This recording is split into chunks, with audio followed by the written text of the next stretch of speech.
moon cycle, new lunar cycle, and it's very significant because this time it's completely tied to Saturn, Uranus, Neptune, and Pluto. So you have Pluto in Aquarius. So the sun and the moon are going to be opposing Pluto in Aquarius, which means they're going to be 180 degrees apart. So whenever there's a full moon, that's when the sun and the moon are 180 degrees apart. In this scenario, this new moon in Leo is going to be at 2 degrees, and Pluto is at 2 degrees Aquarius. So very significant that the sun and the moon are opposing the furthest planet from the sun and the moon, which is Pluto. Pluto is known as the Great Transformer. As you know, and as most people know if you're watching this, the outer planets are changing the world as you watch this. And then the cool thing is too, whenever there's a cradle, that means that there's a planet or more opposing another one, and then those two planets are forming sextiles and trines with the other planets involved. So let's start with the sun and the moon. The sun and the moon are conjunct, obviously, at the time of the new moon in Leo at 2 degrees, and they are forming a sextile with Uranus in Gemini. And then not only are they forming a sextile with Uranus and Gemini, they are also forming a trine with Saturn and Neptune, which are conjunct in Aries. So you have Saturn and Neptune conjunct in Aries, the sun and moon conjunct in Leo, and they're forming a trine, which means they're 120 degrees apart and they're sharing the same element. So there's like an abundance of energy being fused together within these two, because whenever you have planets under the same element, even in different signs, they're sharing the energies, and it's like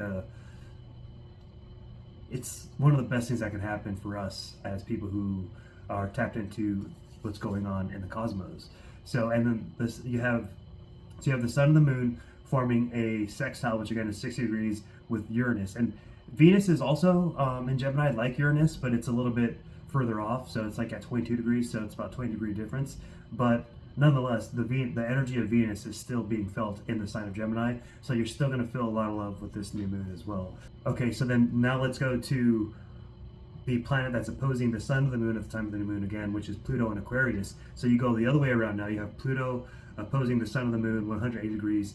And then not only is Pluto forming that sextile with Neptune and Saturn in Aries, it is also forming a trine as well with Uranus in Gemini, because Pluto is in Aquarius and Uranus is in Gemini. Gemini and Aquarius are both air signs. So that's what's so dope and so magical about cradles, is you have the two opposing planets or more. In this case, you have the sun and the moon opposing Pluto again, and they're both forming a sextile and a trine with the same planets, and it's flipped, if that makes sense. So this sounds wild because it is wild. I mean, these planets are going to be forming these formations. These outer planets are going to be forming these formations with each other for quite some time. But the fact that it's like directly connected to this new moon is very significant. Especially like Uranus entering Gemini earlier this month in July, about 10 days ago now, on July 7th, July 6th, around there. That was like the final like cog of the wheel. That was the final piece of the puzzle for these great grand changes that are happening on Earth as we enter a new age, a new zeitgeist. It's kind of sad that there's not like an app that's replaced these mainstream apps that like show you the same people and like they're all tapped into the same programming, which means they're all going to tell you the same narrative, and they all have the same type of videos. They all look the same. It's just like no creativity, no like genuine real people. I like this website from Jessica Davidson. It's jessicadavidson.co.uk, and it's funny too because on the side of her website she has a little sticker on there that says AI free zone, 100% human created. So that's significant to me because like I know like I probably shouldn't talk about these things sometimes because like we're in an AI infested internet, but I'm always, even though I don't know this person, I could tell that she's legit because the way she wrote this article about this specific, so what it's called is, and this isn't specifically about the cradle, this is specifically about the formation and aspect that Pluto in Aquarius, Neptune and Saturn in Aries, and then Uranus and Gemini are forming. So in this case you have Pluto on this side and then Uranus on this side, and at the very base of it is Neptune, and in this case right now also Saturn. So it's like to me it's the most significant thing. I don't know if this has ever happened, and you know what, I don't know if a cradle like the one that we saw that specifically is that close together with the degrees, and during a new moon, I don't know if a cradle involving Pluto, Uranus, Neptune, and Saturn, and the sun and the moon has ever happened. I've never seen it. I have been following astrology for all of time, all of history, but she goes into like the rarity of this formation that Pluto, Neptune, and Uranus are having at the moment, and have been and will be for a while, and how rare it is. So this is the stuff that I look for in astrology. I don't look for. It's the same thing like with tarot. I hate to sound like old grumpy grandpa, but it's the same thing with tarot. Like I look for people to like do real like tarot stuff and like use their cards the right way, but it's just kindergarten tarot. Like you're gonna fall in love, your divine masculine twin flame is coming back. Just I don't know why it bothers me, but it probably bothers me because I get bored with everything, and so when I'm looking for things to watch, there's like literally nothing I can watch because it's all just like kindergarten, like spiritual entertainment, and I am not in kindergarten anymore, so I'm expecting and looking for more. Holy shit, that was hot. Let's just get into this triangle that's happening with Pluto, Uranus, Neptune, and Saturn at this point. So this I'm just gonna read what she's saying because she puts it. She does such a great job. I wonder if she does videos. I hope she does because or like does like podcasts because I would watch it. Cause she wrote this like 2 years ago, almost now. But it's like it's resonating with everything that's happening today because she was forecasting how significant this was going to be, which to me is like, cheers. I tip my hat to her because that's the way to use astrology, is to kind of see what big connections are going to happen, to kind of forecast what's going to be changing. And it's no secret that this is a major time in history because we're like, and she talks about it too, how like the old world order is like dissipating and like something new and fantastic is being created. And you can tell this too because like, as you notice, like the politics stuff, it gets really loud at this point, and like that's whenever like I don't like. Actually, I don't care. I'm gonna say what I'm gonna say. It is what it is. Whenever the politicians get really loud and like the focus is like really loud with like famous people and stuff that has nothing to do with you, like in this case, you have like what's going on with like Trump and Epstein and stuff. Like it's a big thing happening right now. If you're like me, you're already way beyond that, and you already know that it's all compromised and it's all BS, like everything, and you're not really pulled into like left versus right at all. What they do is it's like what Bill Cooper said, long time ago. Whenever they're losing control, the ones who are trying to control the narrative and control our lives and like our narratives in our minds, our unconscious and subconscious and conscious minds, it's like Rome. What they do is they start showing and highlighting the circus. So whenever they feel like they're losing the narrative, that's when they're like, hey, pay attention to Trump. This is what he's doing. Like, if this is crazy, I can't believe he's doing it. And so whenever you see like everyone and everything turning on it, it's because they're scared of losing the narrative. So they want everyone to talk about it. And then once you start paying attention to that narrative, then it goes back to normal and like talking about politics and like, stupid stuff that doesn't even matter. Completely unfortunate that we have to like even deal with that, and like it can't just be deleted from like all algorithms, and we can't just move forward as a society. But I'm sure we're headed there. But that's what happens is as soon as they start feeling like they're losing control of the narrative, that's when like the mainstream and like the politics and like the drama gets even bigger, because it's like Rome. They want you to pay attention to the circus because it's like that's I don't know. It's almost like their whole fucking goal and narrative, excuse my language, is to live in our subconscious minds. And if you just think about it for 1 second, it's really obvious why they want to do that, is because they're afraid of how powerful our minds are at creating new narratives and creating like a better future where they're not just like controlling everything that we do, and we can like create and enjoy like prosperous, abundant, like super fun lives. Like they're afraid of us taking it to the next level because they're weak. You know what I'm saying? Like I wish they would take it to the next level. I wish the AI would evolve, because to me it's nothing but AI at this point. I don't want to get into it too much because most people can't handle that, and that's okay. But to the ones that can handle that, holler at me. I will be on your podcast, your shows. I will do anything that you want to do social media wise, because we got to overcome this like stupid ass AI that's just like like hovering, like as a it's like veiling over everything at this point. And it's really hard to find. Like it's hard to find. Like 10 years ago, I used to be able to like do shows, like get on people's podcasts, get on people's like YouTube's channels, even radio shows. Like you got to create with others who weren't like part of the mainstream. Now it's so hard to find anyone or others that are like not on that mainstream level, even though we are mainstream. That's why they're trying to hide us so much. Like we're beyond mainstream. Like the mainstream wishes that they could like keep up with us. I hate to say that, but it's the truth. Like the Epstein stuff and like what's going on with like Trump being involved with it, like that stuff people like me already uncovered like 8 years ago. Like the letter Q, remember the letter Q? That was already like talked about and discussed and put out into video and all over the YouTube and social media world in 2019. Like it's something that we already put out there. So here we are. That was 2019. Like it was already proven that like this Trump dude was compromised, like every other politician right before him, and like it's barely being talked about now. Like so, they're 6 years behind us. I remember it was 2019, July 2019. I was talking about all the connections that Trump had with Epstein. Don't get that twisted. I also pointed out like how compromised like the Obamas and like the Clintons and all that stuff. Like they're 6 years behind us.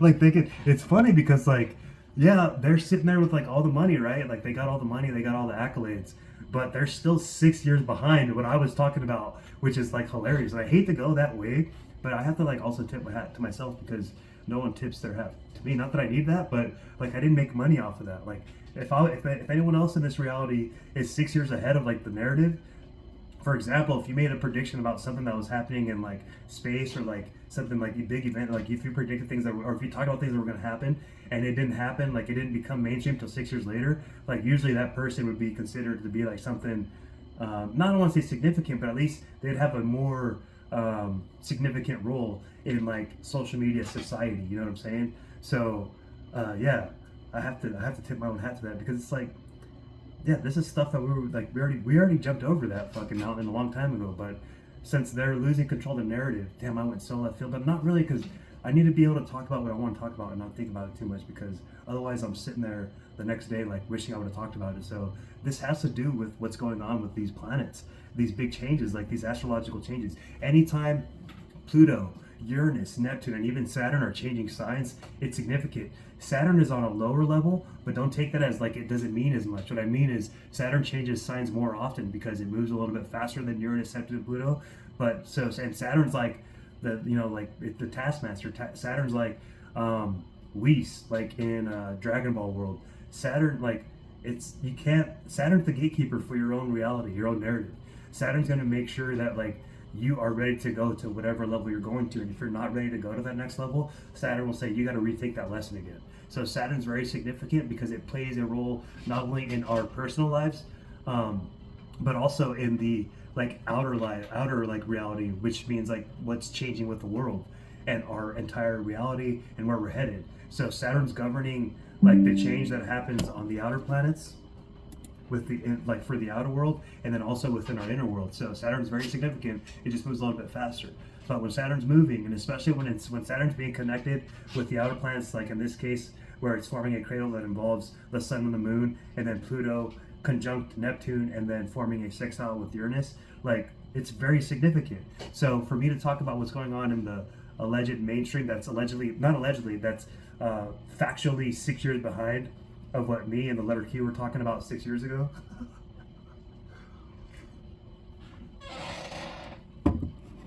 It's significant changes.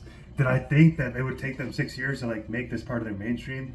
No, I didn't realize how stupid they were, but I didn't really understand that they had to wait for them to really feel like they were losing control of people's subconscious minds and narratives. So that's why it's happening the way it's happening. So not only that, like right now, it's almost like they're holding like the United States hostage, because I'm looking at like whenever Pluto, Neptune, and Uranus change signs, they're the three outer planets. They're the big three. They're the real big three. That's world-changing happenings. So, and it's not like this doesn't happen all the time that they're changing signs, and it's super significant at this time. That's why it's like it's a new age. It's like a new Baktun, as the Mayans would call it. Even though the new Baktun probably started like 13 years ago. Who knows, right? I would say like we're definitely in the new Baktun at this point, and we're definitely in like the new age of Aquarius at this point, and we're definitely like in the new zeitgeist. I like that term. I didn't know what it meant before, but I saw it in this article. Then I looked it up. I like that word, zeitgeist. Um, and so it's like a new everything. So you have Pluto changing signs, entering Aquarius for the first time in like 248 years. You have Uranus entering Gemini. You have Neptune entering Aries. So Neptune and Saturn are both conjunct in Aries. So Aries is like the beginning of the zodiac. So that's like a whole new level of new era, because it's like the very beginning. So something got reset when it comes to like what's happening in our reality. So Neptune getting reset. What is Neptune? Neptune is like the mystical, spiritual side of everyone, and it's also like how we tap into art, right? And how we're entertained and how we entertain others. It's like a, you know, it's not just one simple thing. It's like those things combined. It's how we entertain, how we're spiritually in tune, et cetera, et cetera, et cetera. Amongst other things, it's also representing like what's going on beneath, like the deep waters of the oceans, right, of the sea. So it's like it's like unveil. It's like the subconscious, like the unconscious mind. And that when we're talking about Neptune, it's outer planet. So we're talking about the world, the universe. So what's happening, what's changing, that's not being shown. It's underneath, right? So it's got a few different meanings to it. But for me, it's very significant, and it's very tied to spirituality here on Earth, and how we create art and how we're entertained. So right now, if you're like me, which means you're a leader of the new world and the free world, you're just so fed up with like famous people and like people that are always in the algorithms, like just showing up. Like you can't even like them, even if you want to. Like I'll get like a Joe Rogan video like pop up on my TikTok, right? Which TikTok is almost unbearable. It is unbearable. But I'll get like one video where I'm like, okay, he's actually almost telling the truth there a little bit. Cool, like that was cool. And the next thing you know, I get like 10 Joe Rogan videos, and they're all like just complete BS. So I want to talk about the Joe Rogan stuff here in a second, but I want to go back to Neptune. So with Neptune going into Aries, Aries is like the leader. Aries is number one. So Aries is the top. So Aries is like, we don't have time to be entertained by bullshit no more. Like we want real entertainment. So that's why they bring out the Trumps and the Epsteins and, you know, the Obamas and the Clintons and just the stuff that's like bottom of the barrel entertainment. And that's why it's like because they don't know what else to do, because they don't know how to go to this next level, because we're the next level. So the next level is like real entertainment, like people that have talent. Like at this point in my life, I want like really good music in my phone. I want stuff that I can listen to. I don't want good music with like trashy lyrics in a song. You know what I'm saying? I can't resonate with that. In fact, most of the songs that I work out to are just like songs, like actual like instrumentals, like music without lyrics. Because if the lyrics say like one line that I'm like not resonating with, I have to delete it. Or I have to change the song right away. But most of the time I end up deleting it. I might, you know, tap into it a little bit because it has like, you know, has like a catchy beat or whatever, but I will delete it. It's the same thing with like movies. Like movies are at an all-time low. Very hard to be entertained because they're not evolving. They're not going to the next level. And even then, I think that we're just, the way we're entertained now is different, and it will continue to evolve as we go. So like we want more. We want to be entertained by like things that are fantastic, magical, like real magic. And also, like I think spirituality, people are going to be tapping into it more. I mean, they have been. Like it's just, I could look at my parents, like they're way more like in tune to like what they're putting into their body and like what they're doing with their lives. Like they've evolved themselves, and they're in their 60s, so they don't really understand or grasp that it's happening, because like they're evolving with the times and with the cosmos. They just see it as like normal, but I see it as like an astrologer, like, yeah, like, that's what's supposed to happen. Like you were supposed to evolve. Like I'm glad that you're doing it, because like it's a great sign of the times that we're in. So yeah, and I think just to kind of give like my 2 cents too, because it's just like, it is what it is. Like superhero movies have been like really big for like the end of this like Hollywood era that we were in, and it's because like Hollywood, I don't know if they were trying to prep people, but like that's the next level. Like people will want to see magical beings with for lack of a better way to put it, with super abilities. I don't want to say superhuman, but we will witness it. Like it's actually happening as I record this. So yeah, we get to witness, people get to witness like the next level of evolution, which is going to be fun. Maybe scary to a few, but oh well. What's scarier than, politicians? You know what I'm saying? Like, what's scarier than those things, like, that are like leading our world into like oblivion? You know what I'm saying? So yeah, ready or not, here comes the new reality, and Neptune is leading the way. But also with Saturn, so with Neptune conjunct Saturn in Aries, like, that's double power. That's like the gatekeeper of Saturn. And I say gatekeeper like in a positive way, not the people that are like gatekeeping information. Saturn's just like, okay, like making sure that everything's like happening like the way it should be happening. So Saturn's like, instead of gatekeeping, it's almost like leading the way of like, okay, we could keep moving forward through the zodiac, and we could advance humanity. So Neptune, you follow me as I go through this, right? New sign of Aries. So yeah, so you have Saturn and Neptune. You have the gatekeeper, the ruler of like, are we ready for changes in Saturn, leading the way for Neptune, but Neptune's leading the way for everyone, for these changes. And then you have Pluto in Aquarius. Pluto is a great transformer, and the last time Pluto was in Aquarius was 248 years ago. That's when the United States of America was born. Need I say more? Currency has been like teetering on like the edge of death. Current currency, you're seeing like, I don't even know how they're doing it right now, but we will move towards like a more financially stable world, meaning people won't have to worry about money in a sense to where like they'll have the essential things. I'm not like the rule of everything, but the way I see it is like people will have like, I think eventually people will be credited a certain amount of money. Like, let's say if it's crypto or something like that, and like people will be able to like use that new currency, but everyone should be starting off like on an equal playing field, and then like the ones who work or like create more finances or more income, like obviously they can use it how they wish, but the essentials in life should be like guaranteed to everyone no matter what, and everyone should have the ability to be like financially stable and get like a certain amount credited to them just for being alive. And I don't care what anyone says out there, that's what's going to happen. And you can't tell me that, oh, economy can't handle that. They print out money, it's all fake. So don't give me that shit. And when everyone knows that money's fake and banks are fake and it's all just made up, don't sit there and tell me that we can't actually just live in a world where the currency is given out to people equally. You can. It's just right now the way they've done it for the last 248 years is, we're the families that control the banks. We're the ones that are going to have all the money, and we're going to choose who gets all the money and where all the money goes, and everyone else is going to work under us. So the only reason why they don't want people to have like equal footing with currency is because that's going to take away their ability to make people work for them. So yeah, I'm sorry, but if you're CEO of a company, you should be working harder than people that are working 40 hours a week for you. And if they're working, like at most, they should be working 25 to 30 hours a week if they want to. And they should be making a lot more money, because they're the ones running your company, like on the bottom. Not on the bottom though, they're actually running the operation, so they should be making more money than you, especially if they're like running your whole company.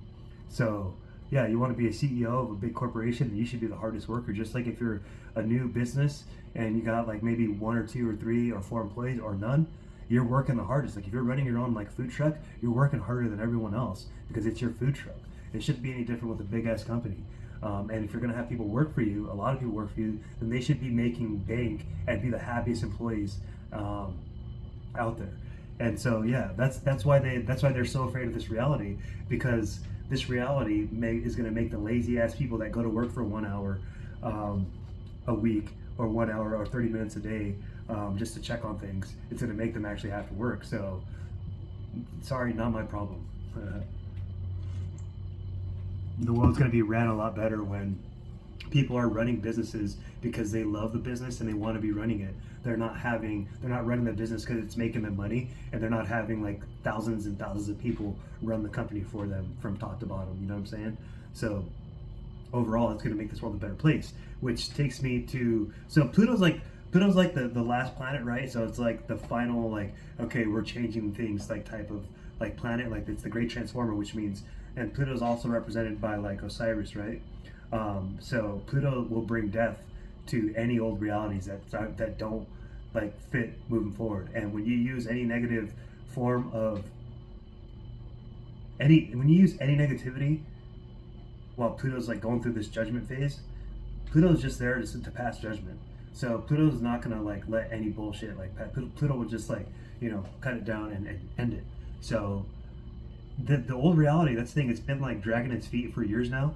But when the wheels of, I guess, fortune like actually turn, the wheels of justice, and Pluto swings that, you know, that final like blow, it can happen like that. Like we could be sitting there where all of a sudden the internet and like television just reset instantly. I don't know how that's gonna go, but I would say this, that's how I thought it was gonna go. I thought the internet was gonna be like reset and like everything's gonna be wiped and we're gonna start new.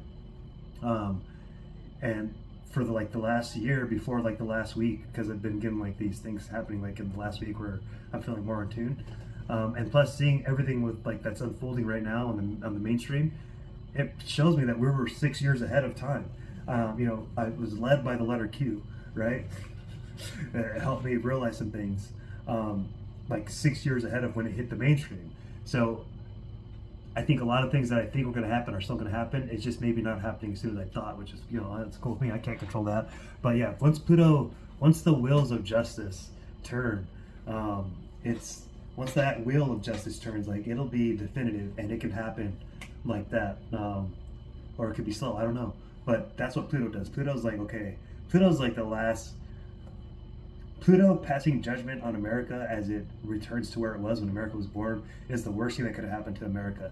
Not to people who live on American soil, let me be clear on that. Not to people that love like freedom, like the thought of freedom. It just means that the whole thought of the United States of America and like how it was ran, it's going to be just whoosh, but replaced with something so much better. It could still be called America. It could still be called the USA, but it's just the systems and the everything that how it's ran, it'll be completely rehauled and upgraded to something that's just super dope for everyone. Which leads me to Uranus. So and I'm still going to talk about Joe Rogan here in a second. Not in like a super negative way, but just things like I got to talk about. I want to talk about like Egypt and like the Mayans and the Aztecs, because they get talked about, especially Egypt. It gets talked about. Ancient Egypt. It gets talked about a lot in the algorithms right now. But there's just something that I need to point out that's just silly to me. How they talk about like the achievements of ancient Egypt, like, oh, how could I gotta say it, Uranus, just give me a second. Uranus and Gemini, give me a second. But it's just so silly to me that they're like, can you believe that they got like they used like whatever they had, they must have some sort of technology to get these heavy ass blocks. Like, how do they do this? Or can you see how they made this like pottery, this little fucking pot? And they're just like making a big deal on how like they created this little pot or these kinds of potteries. They didn't have that like back then. They didn't have any technology back then. They were primitive. Like, how do they like carry these blocks? And it's so silly to me, because it's like, if you know anything about like real ancient Egypt, then you know like what they were doing back then was on a level of magic that we don't even want to talk about right now, because it's too scary to the people that know about it. They ignore it. Like, they were doing magical, superhuman, super like power like type things. Like, they were superheroes pretty much. Shout out to Bill Cooper. He's like the only one that I really heard talk about it. And that was like in the 90s, right? But that's the silliest thing to me. Like, they want to talk about ancient Egypt, but they ignore the beings that were alive during that time or during that moment or whatever. Time is kind of still like weird to me, but they'll talk about the structures and like how, these blocks, how do they move them? How do they do that? How did this get here? And they just completely ignore the fact that these were magical, like super beings that are way more advanced than what we see on Earth right now. And they know it too, or their controllers know it. So that's why they want people to focus on like complete bullshit. And they'll never talk about like Osiris or Ra, and like they want people to focus on stupid stuff. So that's like my thing about Joe Rogan. It's like, And I'm not attacking him. Like, maybe I'm sure he tries his best. He's better than most people these days when it comes to like getting people a chance to talk about the truth. But it's just maybe it's the narrative that I'm more upset that it just shows me the same stuff. Like, oh my God, can you believe how they made this pottery? Like, how do they do that? They didn't have this kind of pot, like, or this kind of material back then. Like, they didn't have the tools to make it so perfect. It's like, dude, you're talking about a fucking pot when these beings were like flying and using magic and like harnessing the elements, like straight up Avenger movies. Like talk about that. Read a real freaking book. Like it's in the books. It's like I have the books, but I even knew it before I had the books. Let's see if I can pull these out without my whole thing falling down. Like get this book. It's like this was like $10 at Barnes and Noble when I got it. Myths of ancient Egypt. They gotta call it myths, otherwise they probably don't let them publish this. Like this one too. I think this one was like $15, probably like $9 now, because people don't read like actual history. But this is the illustrated encyclopedia of the Aztec and Maya. And let's see. I know I'm going to see the word myth somewhere on the back right away. Yep, surveys the region's mythology, because they got to call it mythology. Otherwise, they don't let them publish it. Because I mean, I get it. If I was like them, I'd be afraid too of like this new reality and this new world. But you know what I'm saying? If you weren't doing any bullshit, you wouldn't have to be afraid of it. Like, you know what I'm saying? Like, we could just like forge this new reality together, but they don't want no part of that. They want to just rule. Like they're obsessed with ruling. But I'll talk about that more later. I gotta do more videos. And I gotta just like let it free flow and include astrology. Because that's how I roll. Like it's just how I do it best. And it's like before when I would just do podcasts on everything, I couldn't really mix in astrology because I wasn't good at it. Like in 2019, I didn't know astrology enough to even talk about it. So now that I know astrology and I'm comfortable talking about it, like I can mix it in with everything. So it's like if I was watching my podcast, and I mean this in the most nerd like way. I don't mean it to like I'm not like super conceited about myself. But if I was watching my podcast, I would love it. Like if 2019 Angel was watching this, I'd be like, dude, this is dope. This is like a real like super dope astrology type of podcast that talks about everything that's real. But anyway, I'll stop tooting my own horn. Uranus and Gemini. So Uranus is how like we invent, innovate, and create, like especially when it comes to like technology, right? So Uranus entering Gemini is a super big deal, and you could see it. You're not seeing it in the United States because they're like hijacking the time, like this time in history. I don't want to say the timeline because the timeline is pretty much where it needs to be. I should say I'm in the right timeline at this point. That's all I gotta say about that. Like the timeline is fine. Like the timeline doesn't change. I think I don't want to get too into it because this is like a little bit too advanced. And if you're there, I'm not like trying to say that you're not ready for it, but I'm in the right timeline. We'll leave it at that. This is the right timeline. But yeah, Uranus and Gemini, it's the right, like right now it's the right timeline. But they're not hijacking it, but they're holding it back because like China and like other countries, they're so far ahead of the United States right now in technology. Like I have this Galaxy Note 5. I got it like 2 years ago when it first came out. And right now they're at the Galaxy Note 7, or not the Galaxy Note, the Galaxy Fold 7. So I have the Galaxy Fold 5. I'm recording on it, that's why I can't find it. But I'm on the Galaxy Fold 5. When I got this phone, it was the best phone I've ever seen in my life. It's like to this point, at this point in history, 2 years ago, 2023, like there's nothing that compared to the Galaxy Fold 5. It was already great. Yeah, the center of the, when the phone like folds out, it looks like a tablet. It does like form like a crease with time.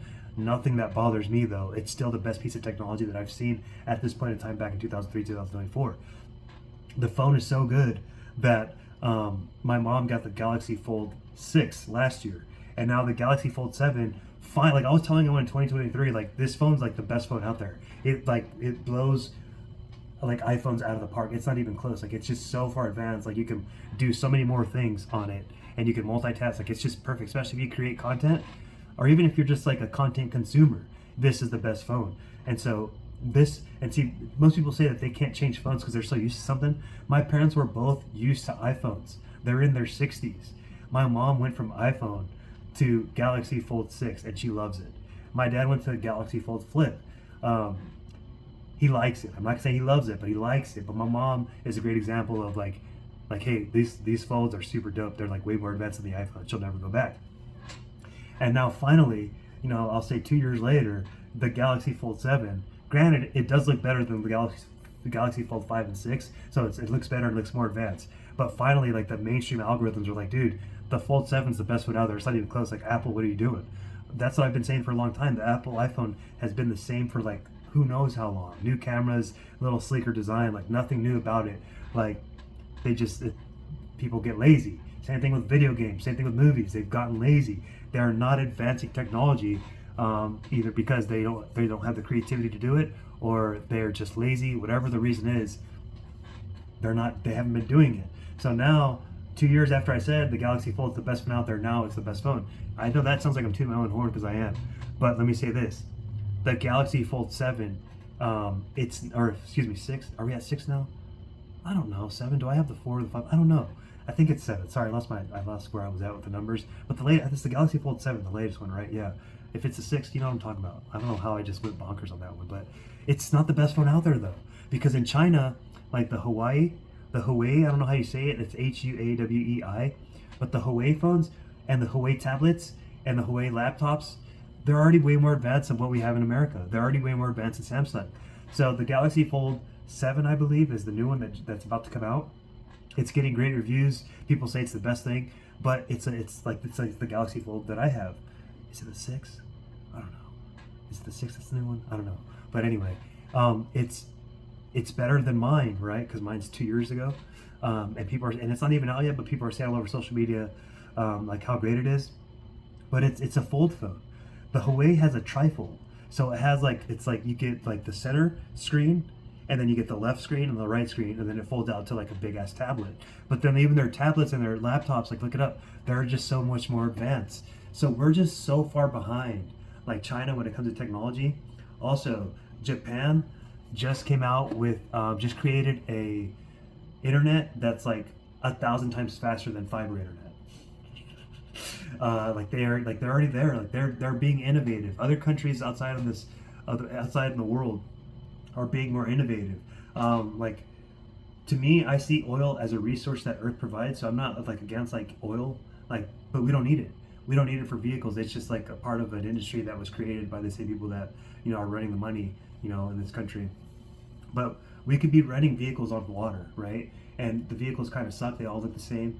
Like the Tesla truck, I give it kudos for looking different, but you could tell like it's just a shit design just by looking at it, and you could tell that the person who created it, or the people that created it, I should say, as well, because who knows if it's just Elon who created the design, but they're just like, they're not forward thinkers. They're not like futuristic thinkers. They're just like people who got the ability to create something different. They made something different. So the truck is kind of cool because it's different, but if I was creating it, that sounds conceited. If other people were given a chance to create a new type of vehicle, you would be seeing something super dope and super like cheap. And when I say cheap, meaning cost, meaning people can buy it, but it would look like the coolest vehicle and have the best features in it, hands down. And it would be ran on water, and it would be powered by like the sun. Like that's just where we should be at right now. So the United States is so far behind everything. It's so far behind, and it's just like because the leaders just wanted to keep like the same old good old United States of America like running like it ran like in the 1980s, 70s, and 90s. Because I get it. It's just what they wanted. And I did like a astrological podcast about 1.5 years ago on what I saw was coming, and I was talking about crypto and Bitcoin. I think Bitcoin was at 50 or 60K at this point. It's almost tripled that here in July 2025. So crypto has completely blown up. The new world's being forged. It's coming. It's here. Unfortunately, the United States of America doesn't have the leaders or leadership to really take it to the next level, which is unfortunate because it could be there like right now. Like all you need is like a leader that's like really like willing to just go beyond the old world and just say, no, let's new world this shit right now, instantly. Not to mention, there's probably beings outside of this world that are waiting to work with us, but they're waiting for the leadership to change. Just my train of thought, my 2 cents, my opinion. Like they're probably waiting for like this new renaissance of like Earth to happen, because they probably want no part of what's been going on Earth. But back to this article from Jessica Davidson. So this is very significant. So this outer planet triangle is formed from 3 interlocking transits: the Neptune-Pluto sextile, the Uranus-Neptune sextile, and the Uranus-Pluto trine. These alignments have been moving in and out of orb over the last few years and are finally starting to settle into the triangle pattern that will stay put for several years, using an 8-degree orb for the trine and a 6-degree orb for the sextiles. So that means, like, when it's an 8-degree orb, let's say Pluto could be at 2 degrees Aquarius and Neptune's at 10 degrees Aries. So there's an 8-degree difference between them, but there's still a connection. It's just an 8-degree difference. I tend to use 10 degrees. Whenever there's a trine, I will completely release the orb personally. When I'm thinking about like let's say if my planet is forming a trine, like a planet from my natal birth chart is forming a trine with like a current planet, I don't really care what degree it's at. The more close the degrees are, the more powerful that trine is. But if they're in the same element with a trine, or even the same house, if they're in the same sign or they're forming a trine, if they're in the same house, or if they're in the same element, I will be way more lenient. I don't even care about the degree, but I do acknowledge that the degree is significant, and the more close the degrees are, the more powerful it is. But like I said, that's just how I do it. But when it comes to like an orb for other things, aside from like conjunctions and trines, and 6-degree or 8-degree orb is pretty good. And it's pretty mainstream with like the best astrologers. Every astrologer is going to have its own degree, I tend to be more like towards, it just depends, but I'll go 10 degrees for sure. But anyway, the Neptune-Pluto sextile has been in orb for ages and stays until August 2035, and represents a period of transformation of religion and our beliefs about reality and how that influences the way we structure society. The first exact aspect of this alignment happens in July 2026, but they'll be exact by degree in 2025. So the Neptune-Pluto sextile, let's see, like right now, yeah, I mean, it's happening right now. So they're both at the 2nd degree. Oh, that's a beautiful chirp by the bird.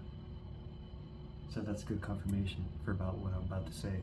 So the Neptune, Pluto, let's see here, what was I? Yeah, so the exact aspect is happening right now. Excuse me, the exact degree aspect is happening right now, because Pluto's at 2 degrees with that 36th minute, and then Neptune's at 2 degrees with the 4th minute. So they're both at 2 degrees. So there's a sextile forming between Neptune and Pluto at the exact degree right now. So super powerful. So again, she wrote about this in 2023, which right now is when it's happening, the exact degree. So hat tip to Jessica Davidson. But anyhow, hat tip to Jessica Davidson for putting this out there. I'm glad I found this right now. So yeah, and then you have the Uranus-Neptune sextile, which represents, let me say this, the Uranus, again, this is all from Jessica Davidson's website, jessicadavidson.co.uk. The Uranus, and now for the Uranus-Neptune sextile, she writes this: the Uranus-Neptune sextile represents a period of cultural renaissance and transformation of the visions and ideals that underpin society. And the first exact alignment is in August 2025. So that exact alignment is going to happen next month. So boom, like perfect timing, right? The Uranus-Pluto trine represents a period of revolutionary cultural and technological change that transforms society. Again, the Uranus-Pluto trine represents a period of revolutionary cultural and technological change that transforms society. That first exact alignment is in July 2026, but they'll be exact by a degree in 2025. So we're going to see that here later on this year in 2025. So again, everything that she just pointed out with the Neptune-Pluto sextile and the Uranus-Neptune sextile and the Uranus-Pluto trine, that's everything that I just talked about in the previous 40 minutes. So that's why I'm so hyped by her article, because it's really hard to find something that resonates with what I'm thinking is happening during this time in history. So yeah, and then not to mention, so whenever we're talking about Neptune, so in this aspect, this huge aspect happening in astrology. This is the big one. This is the biggest event in astrology. Every astrologer should be talking about this every single time they put anything out. And maybe there's some out there that either I'm not mentioning or I haven't seen. I know there's some really good astrologers out there that will talk about this. So I'm not ignoring them. I just got to catch up with their videos lately to see if you're still talking about these things. But anyway, this is like the Super Bowl, WrestleMania, Merry Christmas, Happy Birthday, 4th of July. This is everything happening with astrology right now. Not to mention what's happening with the inner planets, but that's for another podcast. This is more focusing on the outer stuff and the new moon. But again, let me go back. So you have anything with Neptune right now is also including Saturn. So she talks about, Jessica Davidson talks about the Neptune-Pluto sextile.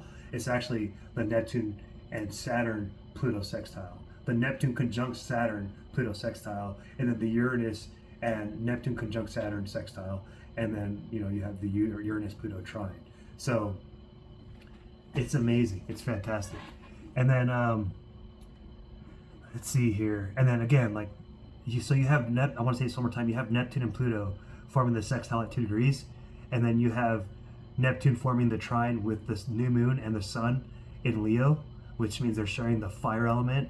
And then you have the sun and new moon opposing Pluto at 2 degrees. It's just incredible. And then when you put these transits together, you get something pretty special, says Jessica Davidson, because these alignments are super rare. The outer planets often team up in patterns, but don't always form triangles, and the configurations don't usually last as long as the current one. This particular configuration, well, let me skip that. It's not that it's not important, but I wanted to get to this other point. Let's see here. Where was it? Okay. So this let me see here. So there's 3 major aspects happening with these 3 planets that she points out. So, okay, she talks about, so let me just read what she says. The current triangle is made from a trine and 2 sextiles, which offer potential talents, abilities, and skills that can be developed by using the energy of the sextiles to activate the trine. She's on point. On its own, it may be too passive, so the configuration may need to be prodded into action by the hard angle transits to Uranus, Neptune, or Pluto. This happens when Saturn moves to conjunct Neptune in 2025, 2026, and plugs into the mini triangle forming sextiles to both Uranus and Pluto, which is happening right now. So yeah, and then this is the first mini triangle that's exact by degree, at 1 degree Aquarius, Aries, and Gemini, while Saturn is close to Neptune at 0 degrees Aries. There'll be another 2 exact by degree triangles at 4 degrees in 2026 and 6 degrees 2027. So the biggest one happens in August 2025. The biggest connection between these 3 planets is going to happen on August 20th, 2025. Excuse me. She's in London, so this might happen August 19th, which that's going to be right around Virgo, like the Virgo season, right? Yes. Where's the sun at? Dang it, now I have to go look it up. Let's see here. Actually, I could say that for another time. Actually, I could just go to August over here. When's the new moon? That might get close to it. New moon in Virgo. Yeah, August 23rd. Chart for that. Nope. Looks like the Virgo season starts a little bit later. Looks like it's going to be on the 23rd. Yep. Where are you at? So yeah. So Virgo season actually starts on the 23rd. So Virgo season actually starts with the new moon. That's pretty dope. Give or take a few hours. That's also kind of rare. See, this is significant. So this is significant because it's like, it does happen, but it doesn't happen all the time where a new season, in this case Virgo season, is going to start with the new moon. It's not super out of the ordinary, but it's still meaningful. So on August 20th, you'll have Pluto forming a sextile with Saturn and Neptune in Aries, and then forming a trine with Uranus in Gemini, and then Uranus and Gemini will be forming a sextile with Neptune and Saturn in Aries. So, and then I wonder if that, and then 3 days later.